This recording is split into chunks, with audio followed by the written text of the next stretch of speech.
வணக்கம் மக்களே, நாம இந்த ஆரோக்கியமான எச்சரிக்கை பதிவில் புற்றுநோய்க்காக இருக்கக்கூடிய ஒரு சில ஆரம்ப கட்ட பொதுவான அறிகுறிகளை பற்றி தெரிந்து கொள்ள போகிறோம். ஏன் இந்த அறிகுறிகளை பற்றி நம்ம தெரிஞ்சுக்கணும்னு கேட்டிங்கன்னா, இந்த ஆரம்ப கட்ட அறிகுறிகள் முதல்ல நமக்கு தென்படும் பொழுதே அது புற்றுநோய்க்கான அறிகுறியா அப்படின்னு கன்ஃபார்ம் பண்ணதுக்கப்புறம் உடனே சிகிச்சை பெற்றுக்கொண்டு நம்ம நலம் பெறலாம். அதுக்காக தான் இந்த ஆரம்ப கட்ட அறிகுறிகளை பற்றி நம்ம விளக்கமாக பார்க்க போகிறோம். உலக அளவில் ஏற்படக்கூடிய இறப்புகளுக்கான காரணங்களினுடைய பட்டியலில் முக்கிய இடத்தை கொண்டிருக்கிறது புற்றுநோய் தான். 2020ஆம் ஆண்டில் 10 மில்லியனுக்கும் அதிகமான நபர்கள் புற்றுநோய் காரணமாக இறந்திருக்காங்க. அதிலும் குறிப்பாக மார்பகம், நுரையீரல், பெருங்குடல் புற்றுநோய். ஸோ குறிப்பாக வந்து பார்த்தோம்னா இந்த மாதிரி டைப்ஸ் ஆஃப் கேன்சர்ஸ் இருக்குது. விந்துப்பை கேன்சர்ஸும் இருக்குது. இந்த மாதிரி கேன்சர்ஸ் எல்லாம் பெரும்பாலான நபர்களை தாக்கக்கூடிய டைப்ஸ் ஆஃப் கேன்சர்ஸாக இருக்குது.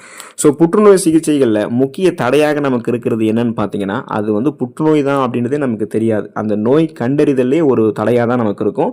புற்றுநோய் செல்கள் இருக்கிறது தாமதமாக கண்டுபிடிக்கப்படும் போது அதுக்காக ஏற்படக்கூடிய சிகிச்சைகளையுமே தாமதம் ஏற்படும். ஸோ அதனால தான் வந்து பார்த்தீங்கன்னா சிகிச்சைக்கு அப்பாற்பட்ட வளர்ச்சியை புற்றுநோய் செல்கள் அடைந்துடும் போது கண்டுபிடிக்கிறதுல கஷ்டமாயிட்டு நம்ம அலட்சியமாக இருக்கும்போது நம்மளுக்கு மரணம் கூட ஏற்படுவதற்கு வாய்ப்பு இருக்குது. ஸோ அந்த மாதிரிலாம் இல்லாமல் பொதுவாகவே ஒரு சில அறிகுறிகள் நமக்கு ஏற்படும் போதே நம்ம வந்து ட்ரீட்மெண்ட் பார்த்து சரி பண்ணிக்கலாம். ஸோ அந்த அறிகுறிகள் என்னென்ன அப்படின்றத பற்றி தெளிவாக பார்க்க போகிறோம். அதை பற்றி பார்க்குறதுக்கு முன்னாடி இந்த வீடியோவுக்கு மட்டும் ஒரு லைக் கொடுத்துட்டு இந்த தகவலை உங்களுக்கு தெரிஞ்சவங்களுக்கும் ஷேர் பண்ணிவிடுங்க.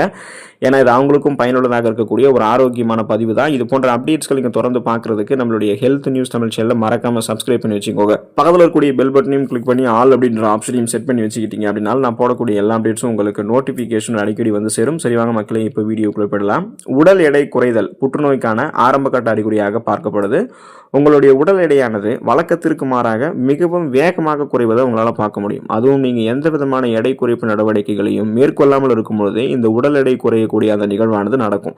இந்த மாதிரியான அறிகுறிகளை சந்திக்கும் போது எச்சரிக்கையாக நீங்கள் இருக்கணும். ஏன்னா இது கணையம், வயிறு, உணவு குழாய் அல்லது நுரையீரல் போன்ற பகுதிகளில் புற்றுநோய் உருவாவதற்கான அறிகுறியாக கூட இருக்கலாம். பல பேர் இது ஒரு சிம்டம்ஸா அப்படின்னு நினச்சிக்கிட்டு விட்டுருவாங்க. ஒர்க் பண்ணுறதால உடல் எடை குறையுது, ஒர்க் பண்ணாமல் இருக்கிறதால தான் உடல் எடை குறையுது அப்படின்னு பல விதமான கன்ஃபியூஷன்ஸ்க்கு வந்து போயிடுவாங்க. ஸோ நீங்கள் அந்த மாதிரி எல்லாம் போகாமல் ஒரு மருத்துவ சிகிச்சை பெற்றுக்கொள்வது நல்லது. அதாவது ஒரு தொடர்ந்து நீங்கள் வந்து தீவிர கண்காணிப்பில் இருக்க வேண்டியது ரொம்ப ரொம்ப அவசியம். உடலில் வீக்கம் அல்லது கட்டி ஏற்படுதல் புற்றுநோய்க்கான ஆரம்ப கட்ட அறிகுறியாக பார்க்கப்படுது. உடலில் ஏதாவது ஒரு பகுதியில் வீக்கம் அல்லது கட்டி ஏற்பட்டுச்சு அப்படின்னா அதை நீங்கள் கண்டுகொள்ளாமல் விட்டுறக்கூடாது. பல பேர் இது வந்து வெப்பம் காரணமாக உடலில் வந்து உடல் சூடு காரணமாக சூட்டு கொப்பளங்கள் ஏற்படுது அப்படின்னு நினச்சிக்குவாங்க. நீங்கள் அந்த மாதிரி வந்து கண்டுகொள்ளாமல் விட்டுறாதீங்க. இது வயிறு, மார்பகம் போன்ற இடங்களில் புற்றுநோய் காரணமாக கூட கட்டிகள் வந்து ஏற்படலாம். எனவே இந்த மாதிரியான கட்டிகள் உங்களுக்கு வந்து நீண்ட நாட்களுக்கு இருந்துச்சுன்னா உடனே நீங்கள் மருத்துவரை அணுகுவது தான் நல்லது. ஸோ ஒரு சில பேர் என்ன பண்ணுவாங்கன்னா இந்த சாதாரணமான கட்டிகள் வந்து சரியாயிடும் அப்படின்னு நினச்சிக்குவாங்க. நீங்கள் சரி பண்ணிட்டீங்கன்னா பிரச்சனை இல்லை. ஆனால் பல நீண்ட நாட்களுக்கு வார கணக்கில் மாத கணக்கில் தொடர்ந்து உங்களுக்கு அந்த கட்டிகள் வந்து மருத்துவம் பார்த்தும் சரியாகல அப்படின்னா அது புற்றுநோய்க்கான ஆரம்ப கட்ட அறிகுறியாக இருக்கிறதுக்கு சான்சஸ் இருக்குது. அந்த மாதிரி கேன்சர் செல்ஸ் வந்து கட்டி வடிவத்தில் பரவும். அதனால் நீங்கள் ஒரு மருத்துவரை அணுகுவது ரொம்ப ரொம்ப நல்லது. தொடர்ந்து இருமல் உங்களுக்கு ஏற்படுது அப்படின்னா அதுவும் புற்றுநோய்க்கான ஆரம்ப கட்ட அறிகுறியாகவும் பார்க்கப்படுது. தொடர்ந்து இருமல் அப்படி இருக்கிறதுன்றது வந்து பல நோய்களுக்கான அறிகுறியாக கூட இருக்கலாம். ஸோ இப்போ பார்த்தீங்கன்னா மார்பில் அதிகமாக சளி இருப்பதால் கூட தொடர் இருமல் வந்து ஏற்படும். ஆனால் நீங்கள் உங்களுக்கு அதுக்கு அந்த இருமலுக்கு வந்து நீங்கள் மெடிசின்ஸ் வந்து எடுத்துக்கொண்டும் ஆனால் இன்னமும் அந்த இருமல் வந்து உங்களுக்கு சரியாகலை அப்படின்னா உங்களுக்கு தொடர்ந்து ஒரு 3 வாரங்கள் ஆரம்பித்து 4 வாரங்கள் வரைக்கும் தொடர்ந்து அந்த இருமல் பிரச்சனை இருக்குது அப்படின்னா அதுவும் ஒரு மோசமான நோய்களுக்கான அறிகுறிகளாக இருக்கலாம் அப்படின்றத நீங்கள் மனசில் பதிவு வச்சுக்கோங்க. தொடர்ந்து இருமல் ஏற்படுவது, சளியுடன் கூடிய ரத்தம் வெளியேறுதல், சுவாசிக்கக்கூடியதில் ஒரு சிரமம் ஏற்படுவதல், இது எல்லாமே உங்களுக்கு இந்த வறட்டு இருமல் ஏற்படுதல் இது எல்லாமே நுரையீரல் புற்றுநோய்க்கான அறிகுறியாக இருக்கலாம். அதனால் கவனம் தேவை. மருத்துவரை அணுகி ஒரு தீவிர பரிசோதனை செய்து கொள்ளுங்கள். அது கேன்சருக்கான சிம்டம்ஸாக இருக்கும்போது உடனே சிகிச்சை பெற்றுக்கொள்வது நல்லது. மச்சம் அல்லது மருவில் மாற்றம் ஏற்படுதல் புற்றுநோய்க்கான ஆரம்ப கட்ட அறிகுறியாக பார்க்கப்படுது. உங்களுடைய மச்சம் அல்லது மருவில் ஏதாவது மாற்றம் ஏற்படுது அப்படின்னா அதை நீங்கள் புறக்கணிக்க வேண்டாம். பெரும்பாலான மக்கள் இந்த மாதிரி விஷயத்தை வந்து கவனிக்கிறது கிடையாது. ஆனால் இது வந்து உங்களுக்கு ஏற்படக்கூடிய ஸ்கின் கேன்சருக்கான அறிகுறியாக இருக்கலாம். ஸோ தோல் புற்றுநோய்க்கான சிம்டம்ஸாக கூட இருக்கிறதுக்கு சான்சஸ் இருக்குது. ஸோ இது எப்படின்னு பார்த்தீங்கன்னா உங்களுடைய சருமத்தில் வந்து ஒரு புதிய மரு அல்லது மச்சம் வந்து தோன்றுது அப்படின்னா சருமத்தில் ஏற்கனவே இருக்கக்கூடிய அந்த மச்சத்தினுடைய நிறம் வந்து மாறிடும். அதாவது கலர் சேஞ்ச் ஆகிடும் அல்லது அதனுடைய அளவு வந்து அதிகரிச்சிடும். அதாவது சைஸ் வந்து இன்க்ரீஸ் ஆகிடும். இந்த மாதிரியான அறிகுறிகளை பார்த்தீங்கன்னா உடனே நீங்கள் மருத்துவரை வந்து அணுகணும். அவங்க உங்களுக்கு ஆலோசனை வந்து வழங்குவாங்க. ஸோ நீங்கள் வந்து ஒரு ஸ்கின் சம்மந்தமான ஸ்பெஷலிஸ்ட் அணுகுங்க. தோல் சம்மந்தமான ஒரு மருத்துவ நிபுணர் அணுகும் போது அவங்க உங்களுக்கு ஆலோசனை வழங்குவாங்க. இது மற்ற தோல் சார்ந்த பிரச்சனை தானா அல்லது இது வந்து ஸ்கின் கேன்சருக்கான சிம்டம்ஸா அப்படின்றத அவங்க உங்களுக்கு குறிப்பிடுவாங்க. நீங்களாகவே ஒரு அஸ்யூம்ஷனுக்கு வந்து போகக்கூடாது.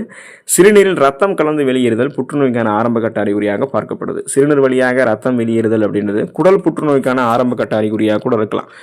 மேலும் நீங்கள் வந்து வழக்கத்தை விட அதிகமாக கழிப்பறைக்கு வந்து சிறுநீர் கழிக்க போகிறீங்க அல்லது தொடர்ந்து மலச்சிக்கல் பிரச்சனைலாம் எதிர்கொண்டுட்டு இருக்கீங்க அப்படின்னா இந்த மாதிரி ப்ராப்ளத்தெல்லாம் நீங்கள் புறக்கணிக்கக்கூடாது.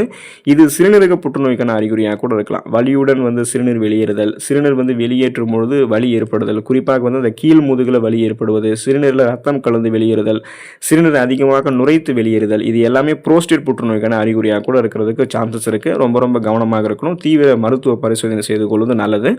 உடலில் வலி ஏற்படுதல் புற்றுநோய்க்கான ஆரம்பகட்ட அறிகுறியாக பார்க்கப்படுது. உங்களுக்கு எந்த விதமான காரணங்களுமே இல்லாமல் தொடர்ந்து வாரக்கணக்கில் உடல் வலி இருக்குது அப்படின்னா அது புற்றுநோய்க்கான அறிகுறியாக கூட இருக்கலாம். ஸோ இப்போ நீங்கள் வேலை பார்க்குறதால உடல் வலி ஏற்படுதுன்னு நினைக்கலாம். ஒரு சில பேர் வேலை பார்க்காம இருக்கிறதா தான் உடல் நமக்கு அதிகமாக வலி ஏற்படுதுன்னு நினச்சிக்குவாங்க. ஸோ நீங்களாகவே ஒரு கணக்குக்கு போகாமல் நீங்கள் அந்த உடல் வலிக்கு ரெஸ்ட் எடுத்தும் மெடிசின்ஸ் எடுத்துக்கிட்டும் சரியாகலை, தொடர்ந்து வாரக்கணக்கில் இன்னும் சரியாகாமலே இருக்குன்னா அதுதான் உங்களுக்கு ஒரு புற்றுநோய்க்கான ஆரம்பகட்ட அறிகுறியாக பார்க்கப்படுது. ஏன்னா புற்றுநோயினுடைய ஆராய்ச்சியின்படி அந்த புற்றுநோய் கட்டிகளானது எலும்புகள், நரம்புகள் மற்றும் பிற உறுப்புகளில் ப்ரெஷரை பில்ட் பண்ணும். ஸோ அந்த அழுத்தத்தை கொடுக்கறதால தான் அதிகமான வலியை அது ஏற்படுத்தலாம் அப்படின்றத குறிப்பிடுறாங்க.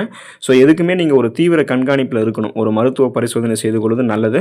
தொடர்ந்து நெஞ்செரிச்சல் ஏற்படுவது அப்படின்றது புற்றுநோய்க்கான ஆரம்பகட்ட அறிகுறியாகவும் பார்க்கப்படுது. நீங்கள் தொடர்ந்து மார்பில் எரிவது போன்ற உணர்வை உணர்ந்தீங்கன்னா சில சமயங்களில் அது புற்றுநோய்க்கான அறிகுறியாக கூட இருக்கலாம். அது கேன்சருக்கான சிம்டம்ஸாக இருந்தே ஆகணும் அப்படின்றது அவசியம் இல்லை, அரிதிலும் அரிதாக இருக்கலாம்.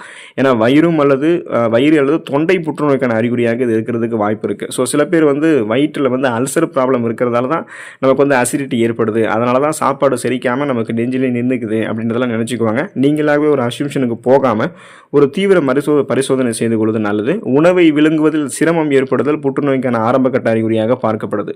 உணவு உண்ணும் போது வலி ஏற்படுதல் அல்லது உணவை விழுங்குவதில் சிரமம் உண்டாதல், உணவு மீண்டும் மீண்டும் தொண்டையில் சிக்கிக்கொள்வது, இவை அனைத்துமே உணவு குழாய் புற்றுநோயினுடைய அறிகுறிகள் தான். இந்த மாதிரியான அறிகுறிகள் தொடர்ந்து உங்களுக்கு ஏற்படுது அப்படின்னா நீங்கள் உங்களுடைய மருத்துவர் அணுகுவது நல்லது.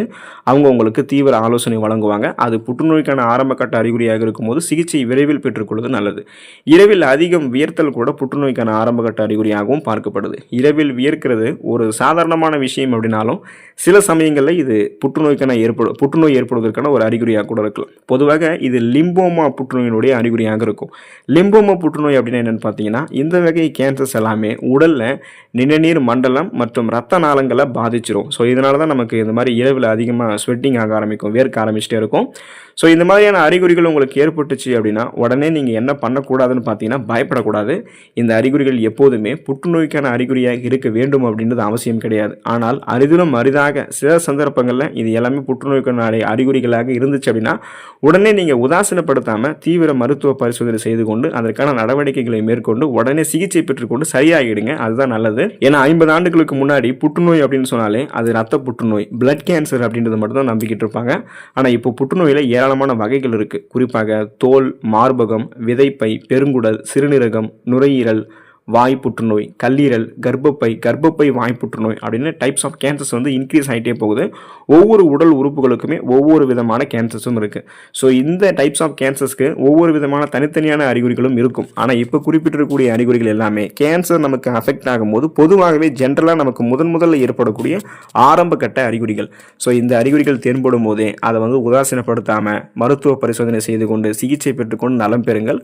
அடுத்த ஆரோக்கியமான பதிவில் மறக்காமல் சந்திப்போம். நன்றி மக்களே.